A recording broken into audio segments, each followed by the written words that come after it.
বাংলাদেশে সংখ্যালঘুদের ওপর কথিত সহিংসতা ও নির্যাতন বন্ধে ভারত সরকারকে দ্রুত ও কার্যকর পদক্ষেপ নিতে একটি আবেদন খারিজ করে দিয়েছেন ভারতের সুপ্রিম কোর্ট। মামলা শুনানি করতে অস্বীকৃতি জানিয়েছেন ভারতের সুপ্রিম কোর্টের প্রধান বিচারপতি সঞ্জীব খান্না ও বিচারপতি সঞ্জয় কুমারের বেঞ্চ। তাদের পরামর্শে মামলাটি প্রত্যাহার করে নেওয়া হয়েছে। এক প্রতিবেদনে এ খবর জানিয়েছে সংবাদ মাধ্যম বিবিসি। ভারতের প্রধান বিচারপতি সঞ্জীব খান্না বলেছেন, এটা প্রতিবেশী দেশের অভ্যন্তরীণ বিষয়, ফলে তা কোনোভাবেই ভারতের শীর্ষ আদালতের বিচার্য হতে পারে না।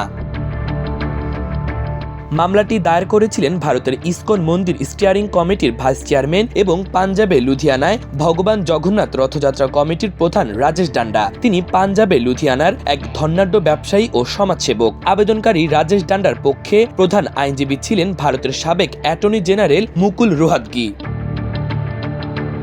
মামলাটির আবেদনে বলা হয়েছিল, বাংলাদেশে হিন্দুসহ ধর্মীয় সংখ্যালঘুরা নির্যাতন ও হামলার শিকার হচ্ছেন। ভারত সরকার যেন বাংলাদেশে তাদের দূতাবাসের মাধ্যমে এর প্রতিকারের ব্যবস্থা নেয় এবং বাংলাদেশ সরকারের ওপর চাপ প্রয়োগ করে, সেজন্য আদালত তাদের নির্দেশ দিক। এছাড়া এই আবেদনে আরও দাবি করা হয়, বাংলাদেশে সহিংসতার কারণে ভারতে প্রবেশ করা হিন্দুদের নাগরিকত্ব পাওয়ার আবেদনের সময়সীমা বৃদ্ধি করা হোক।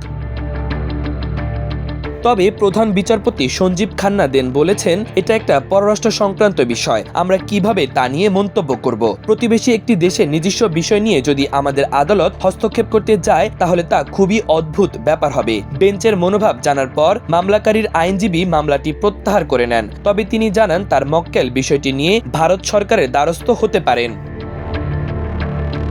মাহবুবুর রহমান ইমন, আমার দেশ।